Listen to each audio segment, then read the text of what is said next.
To see all of you. And I just wanted to respond. I wanted to think out loud with Natalie. I have something planned to talk about from this week's Parsha, but you're asking a question that directly relates. So let me just amplify your question in memory of your mother and in processing loss. I hope you don't mind that I'm doing this out loud, but I think your question is an important one. I said, may your mother's memory be for a blessing. And you say, do we ever get over it? I don't know, but it feels so hard. And I think that is so true. Oh, Natalie, you asked it again a second ago. And so thank you for engaging in the conversation. I'm just going to repeat what Natalie has said. It's nice to have this group. Sorry, I have to scroll. I'm asking the question, if I may, how others feel about it. How people process loss over time. Do you ever get over it? And it's not a diversion at all, Natalie. This is the point. Let me share where in the Parsha I was going to be coming from, and you'll understand how it all relates. And most of all, it's good to be here for each other. We are a real community, and that means showing up. The content of our Torah is shaped by our human experiences, and in community we share. Stephanie Gary, who's part of our community too, who has tended to countless people in their moments of loss, writes, grief is a path we navigate. That is as simple and as profound as it gets. What I've learned about grief, and I don't have the same experience that others do, I'm grateful to only know as much as I know about grief, is that it comes in waves and it never truly goes away.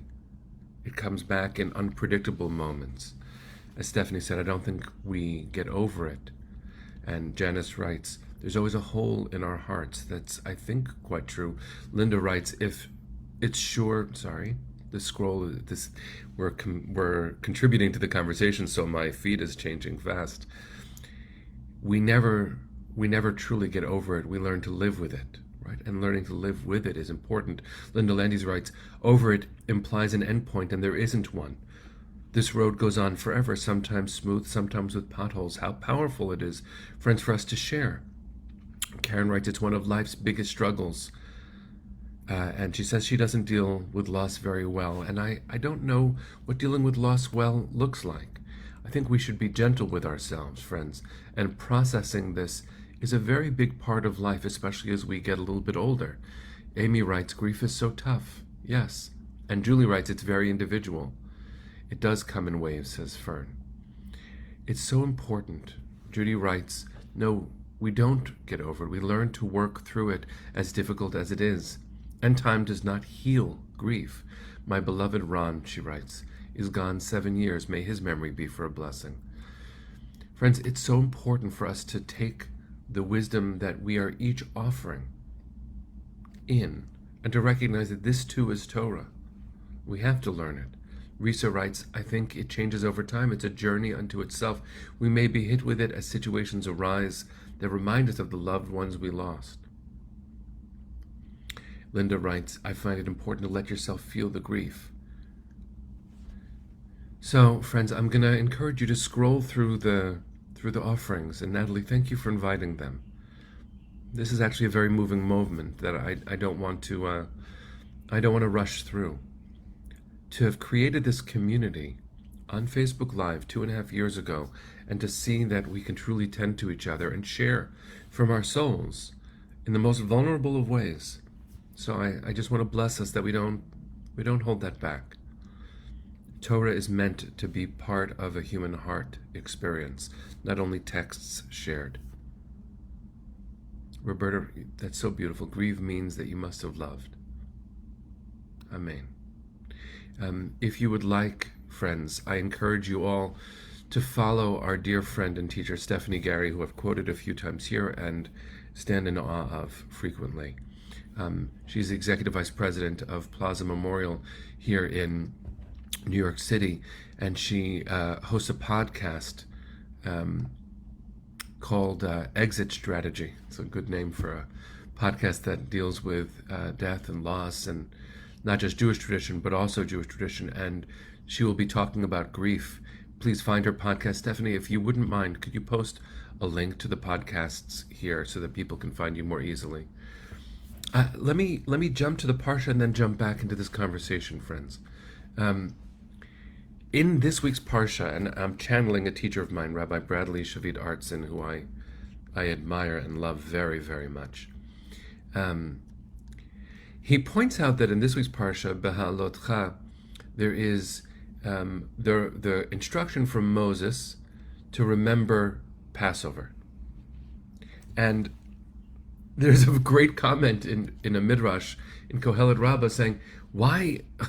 Oh no, sorry, it's in Sifrei, an ancient midrash, saying, why do we need another command to observe and remember Pesach, Passover, when we've already been told to countless times, especially in just a few Torah portions ago, we were told, remember and observe Pesach. Why the redundancy? So Rabbi Artson suggests it's because we have the propensity to forget, and in fact, he considers it a gift that we forget sometimes. The sharpness of our memory sometimes does fade. And there's something beautiful about that, to see forgetting as also a gift. Listen to some of this teaching. Midrash Kohelet Rabbah, this is all quoted from Rabbi Artson's teaching, insists that it is for our own good that we learn Torah and forget it. Because if we study Torah and never forgot it, the people would struggle with learning it for 2 or 3 years, resume ordinary work, and never pay further attention to it. But since we study Torah and forget it, we don't abandon its study. Friends, think about this. Think about this again. I want to read it one more time. It is for our own good that we learn Torah and forget it. Because if we studied Torah and never forgot it, the people would struggle with learning it for 2 or 3 years, resume ordinary work, and never pay further attention to it. But since we study Torah and forget it, we don't abandon its study. I'm just going to reflect on this in the context of our conversation. And I also want to make sure you all know that Stephanie has graced us with the link to her podcast. I pinned it to the top of the thread, so you'll always be able to find it. It might be right in front of you as we speak. The midrash that I just quoted from a larger piece by Rabbi Artson suggests that it's good that we forget things. Because if you didn't forget them, you would struggle with it for a little while, deal with it, and then be done. How beautiful it is to be told by the ancient sages who wrote this midrash that the gift of forgetting is that we return to the immediate experience of Torah, they're saying. But let me shift it to our conversation. Maybe sometimes the receding of grief gives us respite, gives us a chance to calm our hearts. And then the return of grief, which we don't, no one relishes sadness, and we shouldn't. But the return of the pangs of grief brings us back to the immediate experience of that relationship, which means then we deal with it again. We struggle with it again. And then we have a relief from it, a respite from the grief, and then it comes back again. Here again, this comment from the Midrash, it is for our own good that we learn Torah and forget it. Because if we study Torah and never forgot, the people would struggle with learning it for 2 or 3 years, resume ordinary work, and never pay further attention to it. But since we study Torah and forget it, we won't abandon it. Listen to what Rabbi Artson now writes. Here the rabbis make a virtue out of what might otherwise look like a universal shortcoming of human life. Even what we cherish, even what we spend hours poring over, trickles through the sieves of our minds, ultimately lost. The corollary of the forgetfulness is the imperative to make learning, remembering, a lifelong process. He closes by saying this: one of the laws of thermodynamics, this is my friend Brad, go from Torah to Midrash to thermodynamics, is the principle of entropy, that everything returns to chaos eventually. In the world of biology and physics, only the investment of new energy can counter the inevitable spread of disorder, which means, friends, which means, friends, let's make the effort. Let's make the effort to reinvest energy, not only in acknowledging grief, but in accepting it, learning from it, moving forward through it, not expecting it to ever truly go away.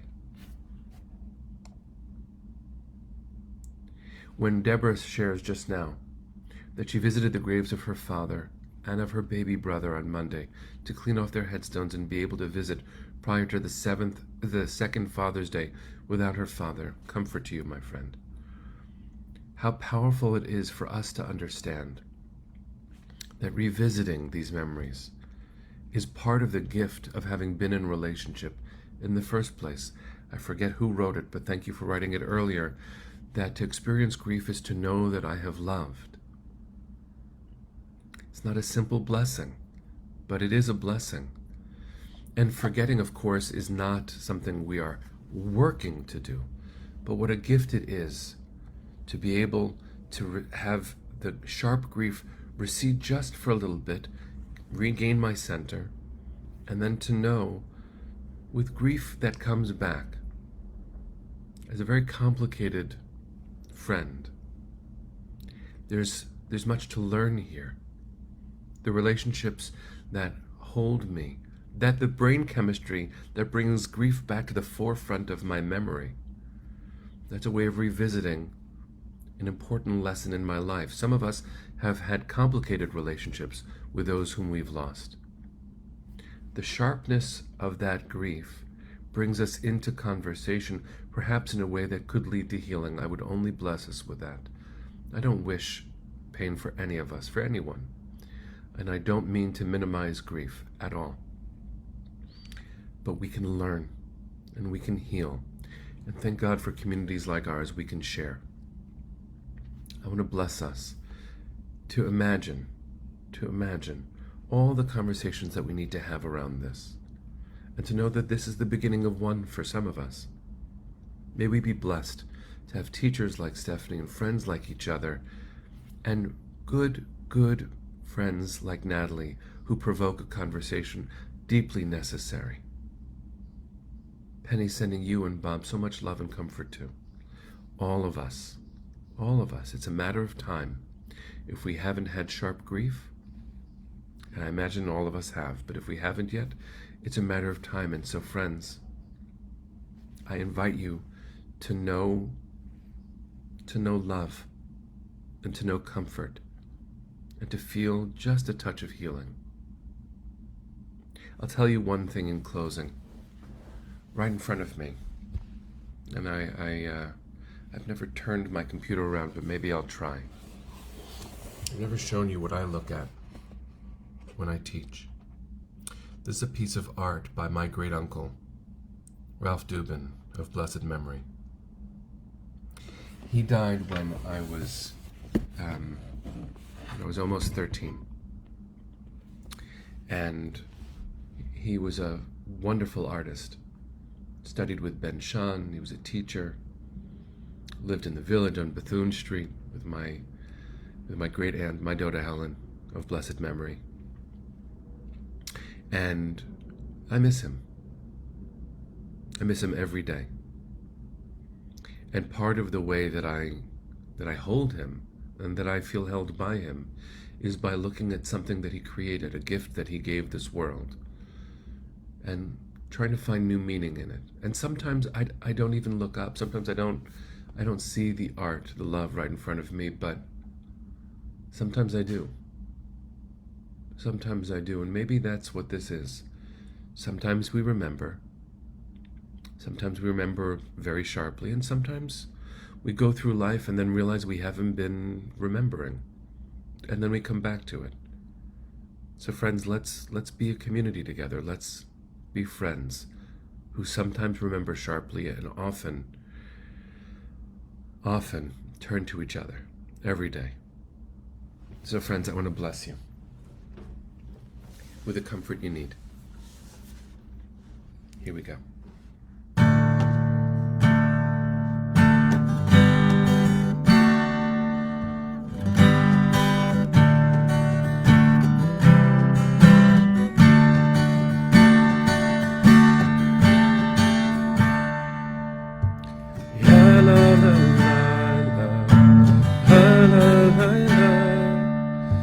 Have